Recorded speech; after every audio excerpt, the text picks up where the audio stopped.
Hello, and welcome to another edition of the Office Hours podcast. I'm Cisco Cotto, one of the professors in the Pastoral Studies Department at Moody Bible Institute. I am joined today by Klavs Vadonis, who's one of our sophomore students at Moody Bible Institute. Thanks for being with us again. It's good to be here. And I'm also joined by Dr. John Mabus, who is one of my colleagues in the Pastoral Studies Department here at Moody. John, just appreciate your partnership for the gospel and appreciate you joining us here on the podcast. Happy to be here. Thanks. Today, we are talking about the discipline of tongue. The tongue is so powerful. It is so much good, so many challenges. And I almost, John, don't think that we really even have to tell people that the tongue can be a challenge. We all just inherently know that from our own lives. Yeah. No, that's so true. And it's sort of funny that I'm here talking about this topic. I mean, it's one that I realize hits me every day I go home and every day that we just do life as people. You know, what passage I'm sure we'll talk about later is from James, where James says we all struggle and so we all stumble in so many ways, and he just acknowledges as well that this is a problem for all of us. So I appreciate his honesty there for us. Yeah, the tongue is powerful. Let's just begin there. The tongue is powerful.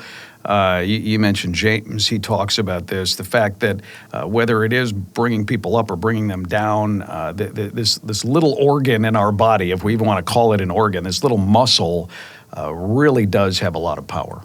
Yeah, it does. You know, one of the, I think, beautiful images that's in the book, but it's also in James too, and it helps me as a guy from a Navy background, this rudder on a ship, and how powerful that little piece of equipment, you could say, on a ship really shapes the whole direction of not just that individual ship, but the ships around it, the course that they're going.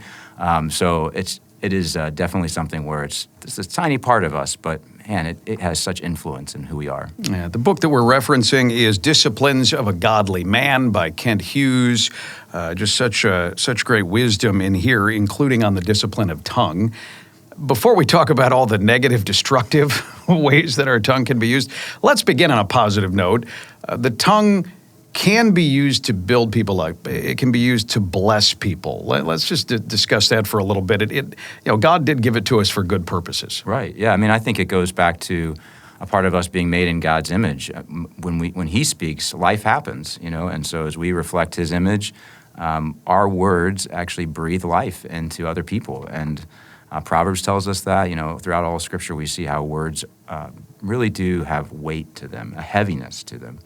And I think most of us will probably have people in our life, hopefully, along the way that we've experienced just maybe it's one or two words that have really brought a significant filling us up in all the right ways. So what are some of the ways that happens? I mean, I'm thinking like affirmation, approval, encouragement. What are some ways that we can build people up with our language?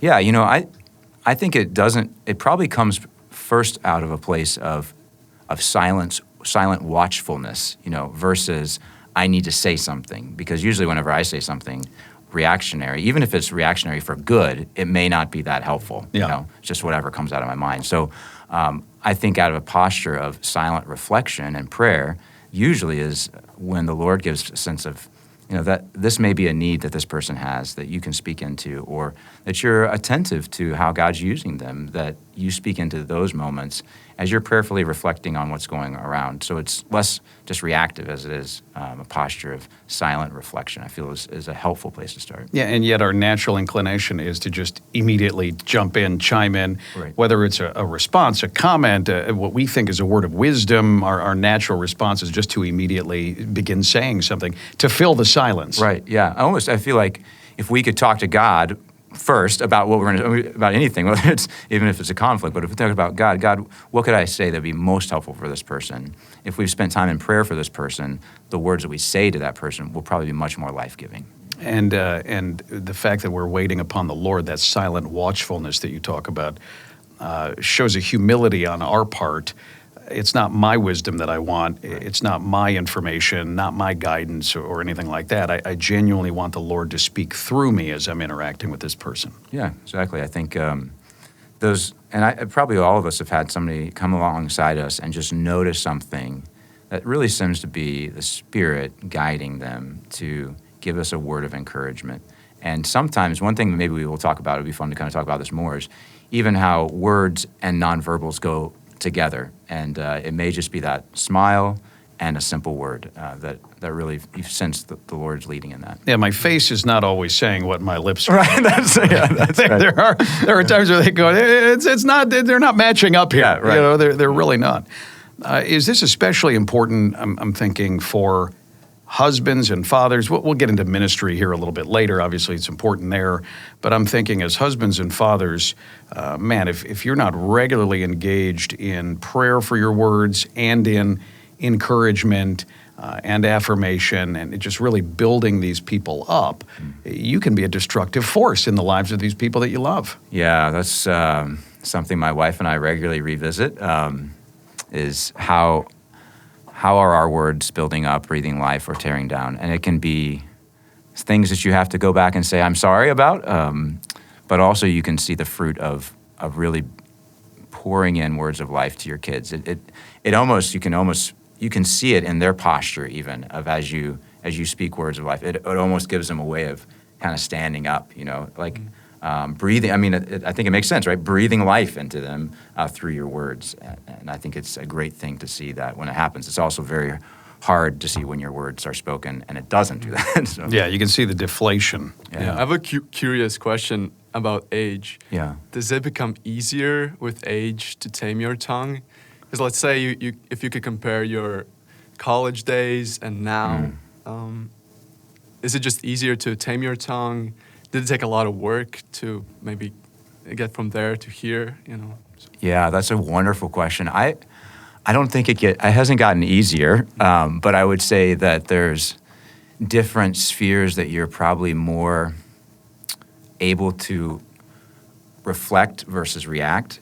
And so maybe as a college student, I may have been defensive about certain things or felt I needed to express myself about certain things that now maybe 20-some years later since I've been at Moody as a student, that I'm thinking, I don't necessarily have to speak against or into that in that way, and I think time kind of gives you a sense of season to that. At the same time, though, now that I'm older, there are probably new things that I'm saying, oh, wait, that muscle of waiting and watching, that actually needs to be applied in a different area that I might have vulnerabilities in. So. Yeah, it's still a discipline of... Yes, regularly. Yeah. And I almost wonder if it's more a matter of maturity and not age. Yeah. Where as the Lord is refining us, I don't want to say it becomes easier, but we notice that we're more patient with our words and that we don't immediately need to speak up and that we're waiting on the Lord. I know a lot of people who've been around a lot of decades, and that that's still a biting tongue, right? Yeah. And yet there are others who maybe are younger, even in their 20s or 30s, but the Lord has already been refining them, right. And they've seen that change, which is important in all of these disciplines that we've been talking about to show that the Lord is using them to change us. It's not just about being strong and disciplined in that way. Yeah, I mean, that just reminds me of, even Paul's encouragement to Timothy to set an example, even though he was young, by his speech, and so it wasn't so much about his age as it was his maturity, that he was training in godliness for how he would use his speech with other people. So, yeah, I think it's a maturity. Yeah. A lot of maturity and immaturity mixed together on Moody campus, I would say, especially. I refuse to believe that. Did you say especially the men? I refuse to believe that. That is one of the reasons why this podcast exists. Yeah. But, so we've all been in this situation where men come together in a room, and a lot of times the things that are being said, the conversations that are being had, are oftentimes not Christ-like, not holy, not mature. So my question is, when men come together in a room, in an environment, how can they train themselves to have holy conversations, in this environment? Well, yeah, I mean, there's a number of directions that I think sometimes our conversation as men can get off track, and that can go everything from even conversations about theological disagreements, right, can go off track. Our conversations about women can go off track. Our conversations about our accomplishments, sort of our one-upmanship can go off track. So I love James's reminder in James 3 that it has to start with an awareness that people are made in the image of God. And that in this setting that we sit around this room, and even those that aren't in this room that we're maybe talking about, that they are image bearers. And if we don't start with that place of human dignity, then anything can happen, because we can degrade anybody for any reason, whether they're in person in front of us or not. So I think we've got to continually remind us. And I mean, we've even had to do this around our dinner table at home. This semester, we've been talking through how all of our kids go to the same school, and it's a Christian school, but how easily gossip can kind of happen even in a Christian school environment, right? And they can get brought into our family dining room table, right? You know, at a meal. And we've had to stop and say, hey, wait a second, like, these people are made in the image of God. They're your brothers and sisters in Christ. How do we talk about that, you know? So I think that's a real important place to start. There's more we could say, but I think starting there is key. So you mentioned gossip. There are warnings in Scripture against gossip and slander. Yeah. Can you help us understand what the difference is there between gossip and slander? Sometimes they sort of get lumped together, and yet they are different ways of cutting people down. Yeah. I love the book. It does a really good job of also not only giving you some, for those that are reading the book along, there's some ways that Hughes even says, if you hear somebody start with these phrases, you know, like, have you heard about this? You know, Did you hear about this? Yeah, right. Which, it's funny, I once heard somebody say, and I don't know where this came from, but that the word gossip actually is just, it's even when we use the word in at least English, the Old English, that gospeling has a similar core root. So this idea of telling news about stuff. Now, so it's interesting that I think, you know, for us as gospel men, we would want to say we want to be talking about things. We want to be talking about good things. We want to be sharing the news. I mean, when's the last time we came to a person, did you realize this about Jesus? You know, did you realize he could change your life? And so it's funny how something good like that can get twisted, right? Where we're setting a context to almost start pushing people down so we look better, you know. And I think whether you use the term slander, which really does malign almost people's character, and gossip tends to be a little bit of that, but sometimes just events around things, you know, like, have you heard the news, and have you heard what's been happening? So I think both of those can be pretty toxic and spread pretty quickly. I'm glad you said tearing people down, because it seems like, and help us with this, it seems like the root of all of that negative talk when we're talking to others about people is pushing this person down, elevating ourselves. It's almost less about them and more about us trying to create something, this projection of ourselves to others. Yeah, I mean, it really can be, you know, we were talking about in a moody environment, if you have a group of guys talking, it's easy in that environment for some of us, maybe not everybody, but at least for some of us, to feel a little bit vulnerable and defensive, and to be able to kind of jockey for who I am in this room, even though we may not be thinking about that. It just sort of is a part of our conscience. So any sort of way we can get to make us up a little bit bigger, the only way to do that is by pushing somebody or something down. And that can come very quickly with anybody that's a vulnerability. You know, it's interesting. When God talks about things that he's really passionate about, he's usually aiming for the vulnerable to bring them up out of who he is, right? Out of our sinful dynamic, we're looking at vulnerable and we're just pushing them down even farther, you know, and it can be very twisted. That can even turn into another thing discussed in the book is flattery. Yeah. And how we use our tongues to sort of try to puff people up, but not because it's legit, not because we're trying to encourage or praise them, but all because we're trying to manipulate them in order to get something that we want. Yeah. Right? At the end of the day, that's what it's about. Yeah. I wonder how much that is. I don't know, as a student, do you feel like flattery is something that, you know, I could see it could be flattery to a professor, it could be flattery to a fellow student, flattery to a lady that you're interested in, but not really interested in for the right reasons, probably. Sure. Flattery can come up on Moody's campus, I guess, maybe in different ways. Yeah. Yeah, I guess you have to distinguish between flattery and encouragement. Yes. That's really important. So Yeah, and it's probably, in fact, one of the things I want to talk about is the heart. It's probably what's going on in your heart that determines whether it is flattery or encouragement. Right. If the idea is, I want something from that person. I want to get them to do something that I want them to do. Well, now you're dealing with flattery. If the heart is, I want to build this person up, to what you were saying earlier, I want them to be encouraged, then it's probably different. Yeah.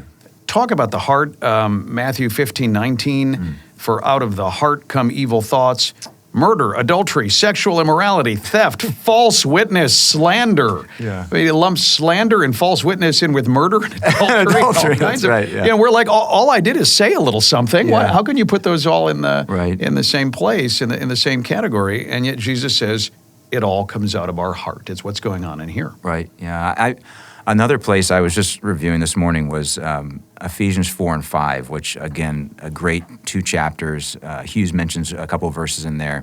But one thing that Paul says in Ephesians 4, he talks about our old ways before Christ and how we were living with a hardness of heart, that we were calloused in our hearts.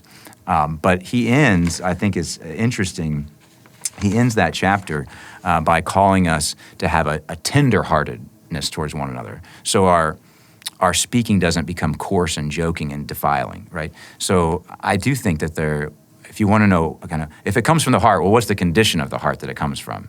And a part of that, I think, as Paul would say, is this callousness that comes where we don't have nerves of sensitivity to other people. Now, guys don't necessarily like the term sensitive, right? So I'm not saying like mushy. What I'm saying is actually people that are really strong, even in our warrior culture, know how to use their nerves to respond to things. So it's not an issue of sensitivity in a bad way, but really an ability to have emotional kind of cues to know what is really good for this person versus just a callous coldness to our hearts. Because when it's calloused, I mean, stuff comes out of that is just vile, right? You know, it's so tenderness, a tenderness of heart. That, I think, is a wonderful word that maybe we don't use. Tender-hearted. You know? Yeah, maybe discernment. Is that another, thinking in terms of sensitivity? Yeah. Being able to, as the Spirit's guiding you, tell, okay, what's really going on in this situation? What's really going on in my heart? Yeah, right. Why do I Yeah. want to say this? Yeah, and I think that's probably even more of an issue is my heart tender to my own vulnerabilities and vices, you could say, or and to their needs too, but also to recognize, whoa, they just said this or they just did that. My inclination is to go boom like this out of a callousness, but instead it's tender. I can absorb that, I can think about that, I can pray that through that, and then I can respond. Yeah, one of those really caustic sorts of communication. You said sarcasm. You mentioned sarcasm. What's going on with that? Why is that so destructive? Because people say, "Oh, I'm just joking. Oh, all I'm doing is playing around." Yeah. But really, they're biting when they're using sarcasm. And I say this as someone, my love language is sarcasm, right? I mean, it just is. And there are times that it's not coming from a good place. Yeah. Yeah, I appreciate that he talks about that in the book, sarcasm. I think especially depending on how we grew up and the culture we grew up, the home we grew up in, the role of sarcasm and humor, or sarcasm as a way of humor, can be almost passive-aggressive and sort of kind of how we, and almost shaming in a way to another person, indirectly. And really, we all know there's always as they say, always an ounce of truth in sarcasm. And I think so we've got to say, well, what is it about this situation that I need to say is this sarcastically? What's going on inside of me that I can't speak the truth in love? And it gets to what we've been talking about here. That sarcasm is often really putting the person you're talking to or the person you're talking about down in order to, I'll say this in a jokey way, but what I'm really saying is you made a dumb decision, you performed poorly, whatever you're talking about. It really is about putting those other people down. I wonder if sarcasm could be a vulnerability for Christians, Christian guys especially, because it allows for a sliver of sort of words that are not kind to be said, but almost in a way that can be sociably acceptable in a Christian environment. I can say something, but I can say it in a way that won't get me in too much. I may not even think it that way, but it becomes a part of our culture if we're not careful. Because we may be able to police each other enough to say, well, why would you say something so vulgar to that person? But if you say it sarcastically, it may not have quite the sting in the Christian community because you can, sort of jump around it, so to speak. I mean, it could almost with guys, maybe, and I don't know, maybe I'm making this up here. It could almost be used to maybe desensitize or diffuse some of those things that we might mock. We all have shortcomings. We all have struggles. We all, we know. You look in the mirror. I mean, everybody has something about them that they don't like, that other people notice. And so among friends, if there's that kind of teasing, I don't know, maybe among guys, maybe in a weird way it is bonding. And yet, what's the line? Some of my best friends are the ones that we tease each other all the time. We do all the time. Yeah. And I don't ever say, he's being mean, he's putting me down. No, these are my buddies. Yeah. And yet somewhere there must be a line where it turns into, you're not holding them up as image bearers. You're not being very loving with your words. I wish I had a clearer sense of where that line was. I don't know. It's got to be a lot of sarcasm in the dorms, Klavs. Yeah, at these points, I really wonder. I ask myself the question: what would Jesus do? It's kind of cliche, but it's true. Like, would Jesus in this situation be sarcastic like that? So. Would Jesus make fun of my nose even though he made it? These are deep questions. Deep questions. You go, look at that. Where did that come from? Oh, me. I don't know. There's got to be that sort of teasing. I mean, they try to be friendly. They try to be bonding, and yet that's in a way many guys do that. Whether they should or not, I don't know. I think you have to really discern if it's the right thing. Usually, I'd say nine times out of 10, it is not helpful. It can tear people down, and it's just not good. It can be harmful. Yeah.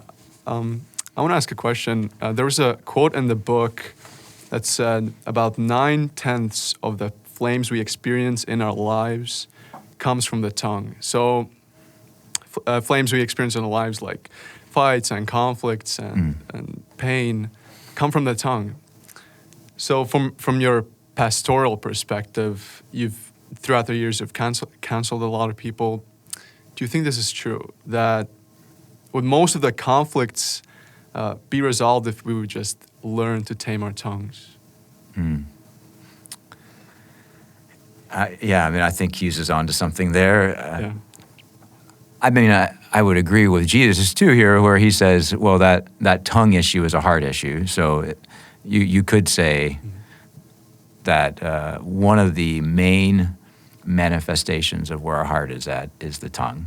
And then what is the real cause of conflict between people? Well, it's the condition of their heart. So I do think even if it's in everything from pastoral care and counseling of a couple maybe who's having marriage conflict to a work. I was a chaplain for a while. Still, I'm a Navy chaplain, but in the reserves. But on active duty, a lot of chaplains' work is sort of helping navigate disagreements amongst Marines and sailors.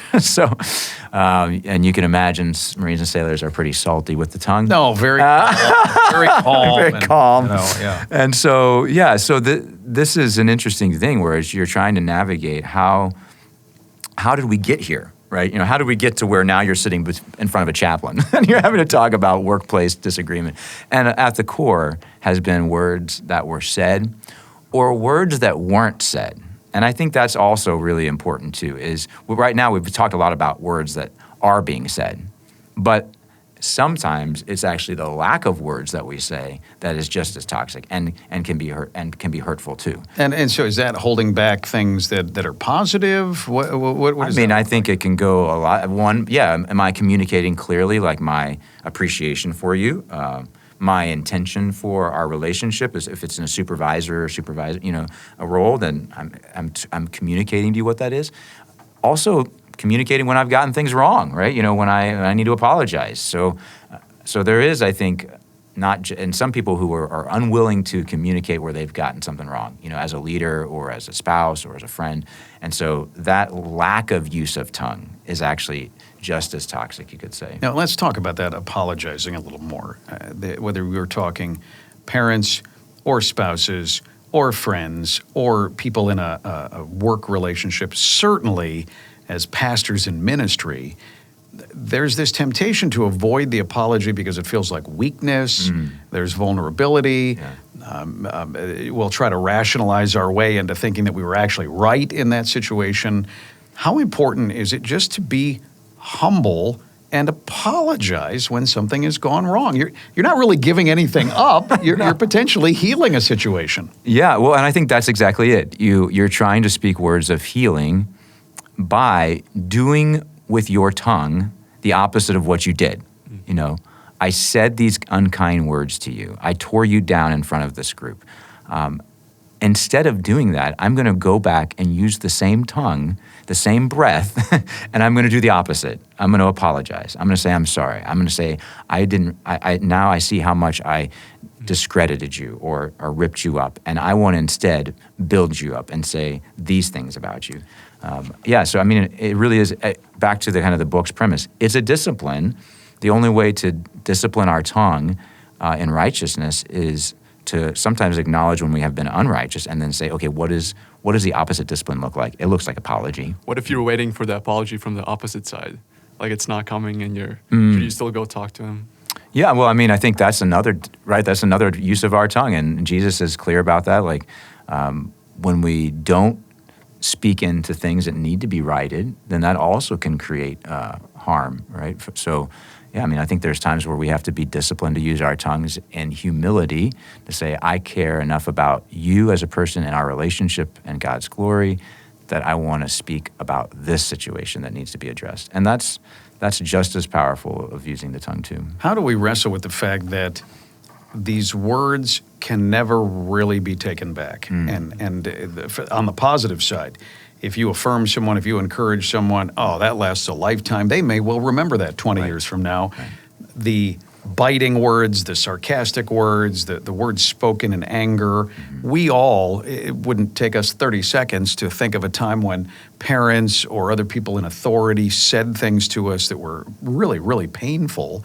We really have to wrestle through the fact that whatever we're saying has the potential to impact someone else for a lifetime.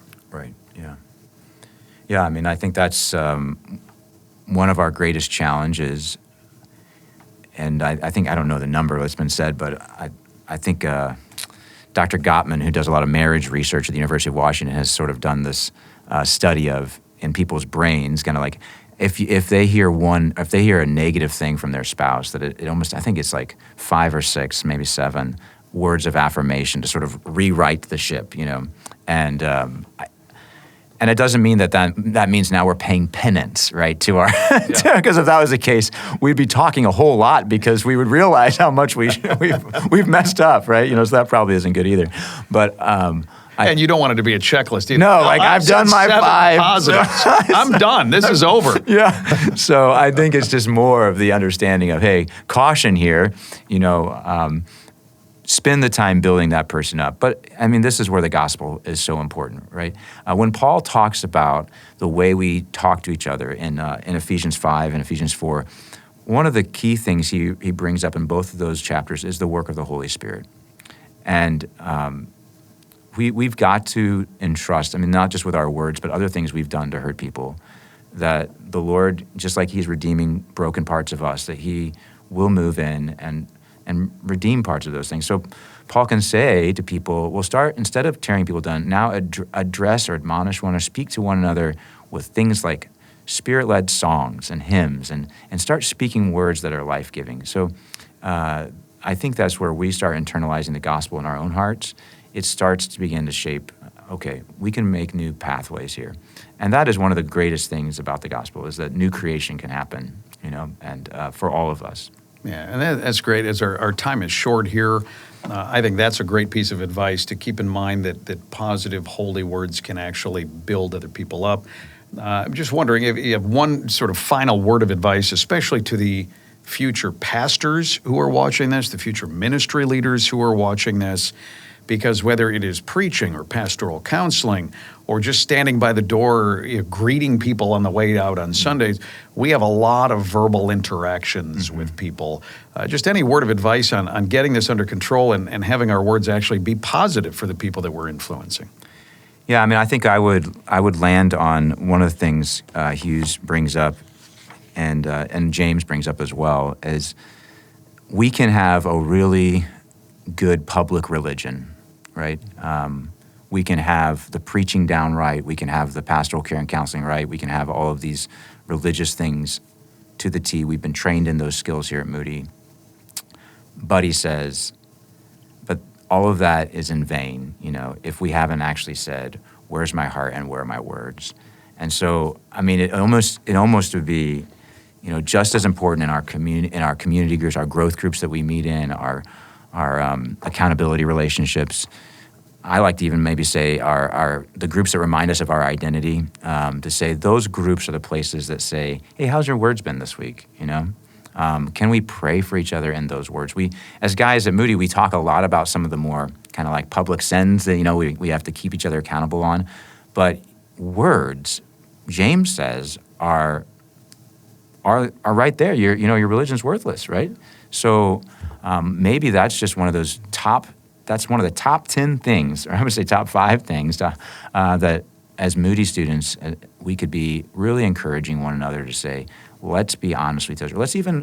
Is there a way we can even help each other mirror back what we're saying? So like, hey, we were hanging out and I need you to give me feedback when I say something that's unkind. Like, you have permission in my life to do that. And I think that would be a great gift we give to each other. So. Yeah. Thanks so much. Really, really great insight. Klavs, Vadonis, thanks. I always appreciate having you here. Really good conversation. And Dr. John Mabus, my colleague in the Pastoral Studies Department at Moody Bible Institute. I just really enjoy working with you. I've been very, very blessed by it. And thanks for spending some time with us here today. Absolutely. Thank you. And thank you very much for joining us on another edition of the Office Hours podcast. We'll see you back here again soon.